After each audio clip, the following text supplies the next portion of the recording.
Chapter 18. Brian worked around the tail of the plane 2 more times, pulling himself along on the stabilizer and the elevator, but there simply wasn't a way in. Stupid, he thought. I was stupid to think I could just come out here and get inside the plane. Nothing is that easy. Not out here. Not in this place. Nothing is easy. He slammed his fist against the body of the plane, and to his complete surprise, the aluminum covering gave easily under his blow. He hit it again, and once more it bent and gave, and he found that even when he didn't strike it, but just pushed, it still moved. It was really, he thought, very thin aluminum skin over a kind of skeleton, and if it gave that easily, he might be able to force his way through. The hatchet. He might be able to cut or hack with the hatchet. He reached to his belt and pulled the hatchet out, picked a place where the aluminum gave to his push, and took an experimental swing at it. The hatchet cut through the aluminum as if it were soft cheese. He couldn't believe it. 3 more hacks and he had a triangular hole the size of his hand, and he could see 4 cables that he guessed were the control cables going back to the tail, and he hit the skin of the plane with a frenzied series of hacks to make a still larger opening. And he was bending a piece of aluminum away from 2 aluminum braces of some kind when he dropped the hatchet. It went straight down past his legs. He felt it bump his foot and then go on down into the water, and for a second he couldn't understand that he had done it. For all this time, all the living and fighting, the hatchet had been everything. He had always worn it. Without the hatchet, he had nothing. No fire, no tools, no weapons. He was nothing. The hatchet had been him, and he had dropped it. Ah! He yelled it, choked on it, a snarled cry of rage at his own carelessness. The hole in the plane was still too small to use for anything, and now he didn't have a tool. That was the kind of thing I would have done before, he said to the lake, to the sky, to the trees. When I came here, I would have done that. Not now. Not now. Yet he had, and he hung on the raft for a moment and felt sorry for himself, for his own stupidity. But as before, the self-pity didn't help, and he knew he had only one course of action. He had to get the hatchet back. He had to dive and get it back. But how deep was it? In the deep end of the gym pool at school, he had no trouble getting to the bottom, and that was, he was pretty sure, about 11 feet. Here it was impossible to know the exact depth. The front end of the plane, anchored by the weight of the engine, was obviously on the bottom, but it came back up at an angle so the water wasn't as deep as the plane was long. He pulled himself out of the water so his chest could expand, took 2 deep breaths and swiveled and dove, pulling his arms and kicking off the raft bottom with his feet.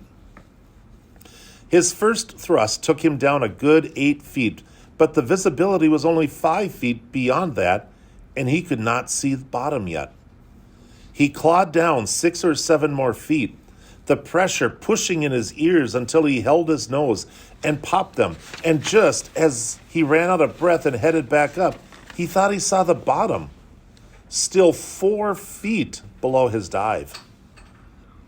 He exploded out of the surface, bumping his head on the side of the elevator when he came up, and took air like a whale, pushing the stale air out until he wheezed, taking new in.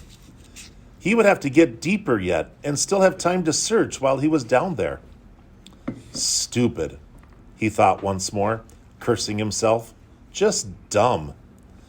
He pulled air again and again, pushing his chest out until he could not possibly get any more capacity, then took 1 more deep lungful, wheeled, and dove again. This time he made an arrow out of his arms and used his legs to push off the bottom of the raft. all he had in his legs to spring snap and propel him down.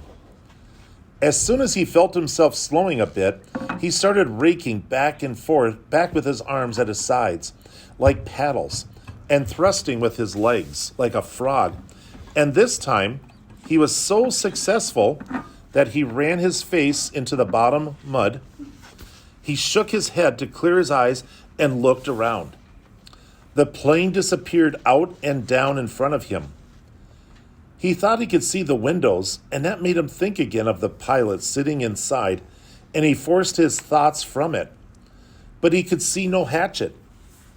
Bad air triggers were starting to go off in his brain, and he knew he was limited to seconds now, but he held for a moment and tried moving out a bit, and just as he ran out of air, knew that he was going to have to blow soon, he saw the handle sticking out of the mud. He made one grab, missed, reached again and felt his fingers close on the rubber. He clutched it and in one motion slammed his feet down into the mud and powered himself up. But now his lungs were ready to explode, and he had flashes of color in his brain, explosions of color, and he would have to take a pull of water, take it into his lungs, and just as he opened his mouth to take it in, to pull all the water in the lake, his head blew out of the surface and into the light. Chach! It was as if a balloon had exploded. Cold air blew out of his nose and mouth, and he pulled new in again and again. He reached for the side of the raft and hung there, just breathing, until he could think once more, the hatchet clutched and shining in his right hand. All right, the plane. Still the plane. He went back to the hole in the fuselage and began to chop and cut again, peeling the aluminum skin off in pieces. It was slow going because he was careful, very careful with the hatchet, but he hacked and pulled until he had opened a hole large enough to pull his head and shoulders in and looked down into the water. It was very dark inside the fuselage and he could see nothing, certainly no signs of the survival pack. There were some small pieces and bits of paper floating on the surface inside the plane. Dirt from the floor of the plane that had floated up, but nothing substantial. Well, he thought, did you expect it to be easy? So easy that way? Just open it up and get the pack, right? He would have to open it more, much more, so he could poke down inside and see what he could find. The survival pack had been a zippered nylon bag, or perhaps canvas of some kind, and he thought it had been red, or was it gray? Well, that didn't matter. It must have been moved when the plane crashed, and it might be jammed down under something else. He started chopping again, cutting the aluminum away in small triangles, putting each one on the raft as he chopped. He could never throw anything away again, he thought, because they might be useful later. Bits of metal, fish arrowheads or lures, maybe? And when he finally finished again, he had cleaned away the whole side and top of the fuselage that stuck out of the water, had cut down into the water as far as he could reach, and had a hole almost as big as he was, except that it was crossed and crisscrossed with aluminum. Or it might be steel. He couldn't tell. Braces and formers and cables. It was an awful tangled mess. But after chopping some braces away, there was room for him to wiggle through and get inside. He held back for a moment, uncomfortable with the thought of getting inside the plane. What if the tail settled back to the bottom and he got caught and couldn't get out? It was a horrible thought. But then, he reconsidered. The thing he had been up now for 2 days, plus a bit, had been hammering and climbing on it, and it hadn't gone back down. It seemed pretty solid. He eeled in through the cables and formers, wiggling and pulling until he was inside the tail, with his head clear of the surface of the water and his legs down on the angled floor. When he was ready, he took a deep breath and pushed down along the floor with his legs, feeling for some kind of fabric or cloth, anything, with his bare feet. He touched nothing but the floor plates. up a new breath, and then he reached down to formers underwater and pulled himself beneath the water, his legs pushing down and almost to the backs of the front seats. And finally, on the left side of the plane, he thought he felt his foot hit cloth or canvas. Up for more air, deep breathing. Then one more grab at the formers, and pushing as hard as he could, he jammed his feet down and he hit it again. Definitely canvas or heavy nylon. And this time, when he pushed his foot, he thought he felt something inside it, something hard. It had to be the bag. Driven forward by the crash, it was jammed into the backs of the seats and caught on something. He tried to reach for it and pull, but didn't have the air left and went up for more. Lungs filled in great gulps. He shot down again, pulling on the formers until he was almost there. Then wheeling down head first, he grabbed at the cloth. It was the survival bag. He pulled and tore at it to loosen it, and just as it broke free and his heart leaped to feel it rise, he looked up, above the bag. In the light coming through the side window, the pale green light from the water, he saw the pilot's head, only it wasn't the pilot's head any longer. The fish. He'd never really thought of it, but the fish he had been eating all this time had to eat too. They had been at the pilot all this time, almost 2 months, nibbling and chewing, and all that remained was the not quite clean skull, and when he looked up, it wobbled loosely. Too much. Too much. His mind screamed in horror, and he slammed back and was sick in the water. Sick so that he choked on it and tried to breathe water, and could have ended with the pilot where it almost ended when they first arrived, except that his legs jerked. It was instinctive. Fear more than anything else. Fear of what he had seen. But they jerked and pushed, and he was headed up when they jerked, and he shot to the surface, still inside the birdcage of formers and cables. His head slammed into a bracket as he cleared, and he reached up to grab it and was free, in the air, hanging up in the tail. He hung that way for several minutes, choking and heaving and gasping for air, fighting to clear the picture of the pilot from his mind. It went slowly. He knew it would never completely leave, but he looked to the shore, and there were trees and birds.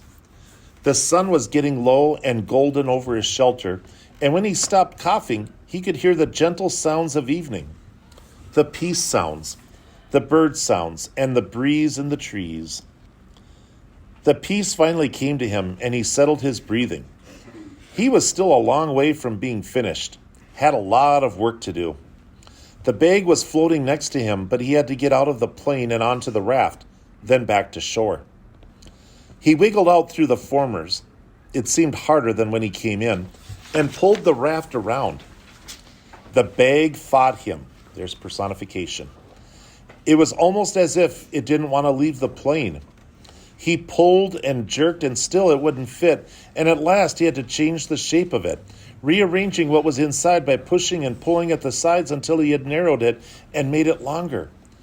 Even when it finally came, it was difficult, and he had to pull first at one side, then another, an inch at a time, squeezing it through.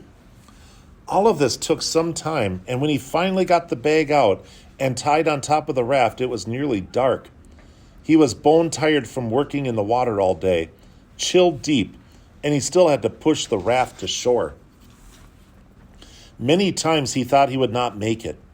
With the added weight of the bag, which seemed to get heavier by the foot, coupled with the fact that he was getting weaker all the time, the raft barely seemed to move.